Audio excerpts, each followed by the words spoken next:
Eric Peterson with Arborisk here. Today's weekly business tip, we're going to talk about crisis management. Now, every day it seems like there's another business popping up in the news or on social media with a crisis that they're facing. And ultimately, how they handle that determines their long-term success of their company, right? So at the most recent TCIA Winter Management Conference, Tara Goodwin presented a whole topic on crisis management for tree care companies. And it's something that I don't think a lot of tree care companies think and talk about and prepare for. So I wanted to summarize what she taught us in this weekly tip in this article here for you. So Tara's ultimate message to succeed in or survive a crisis was to be prepared. And what did that look like? What did that mean? Her first suggestion is creating a crisis team. Who internally in your company do you need if there's something major that happens? Who's going to have the right information, the right input, and the right ability to respond? And also who outside of your organization should be part of that conversation? Perhaps your insurance agent, perhaps your attorney. It could be an HR consultant. It could be a crisis consultant like Tara Goodwin. Anyways, assemble your team. Pick the people and let them know about it. That's the very first thing. If there's anything that comes up, we want you guys to be on our team.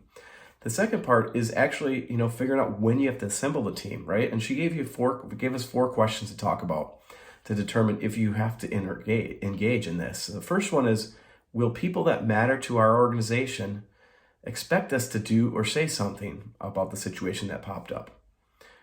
Second question, will silence be seen as guilt or innocence? Guilt or indifference?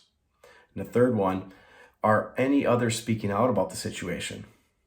Lastly, if we wait, will we lose the ability to respond? Those are the four questions that if you answer yes to any one of those, get your crisis team together and now you have to act. You're in a crisis situation at that point. When you're the next step after you get your crisis team and you understand we have to act, you're basically going to create your protocol, and that should outline the steps of how your team needs to go about responding. Who's going to gather information? How are we going to gather information? How are we going to present the information to our team and to the public? We appoint a spokesperson, so that person is the one in charge of all the communications from the media, if there's media that get involved, and that our response collectively is created together.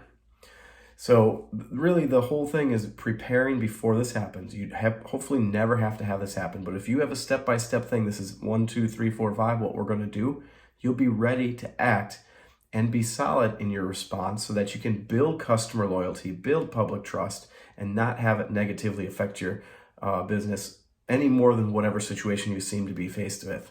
So hopefully this gives you a little more help on crisis management. If you need any additional assistance or help, reach out to us at Arborisk. We can try to help work through this with you, part of our Thrive programs. But we appreciate, the forethought, the being prepared before this happens. So please remember to be safe out there, and we'll talk to you soon.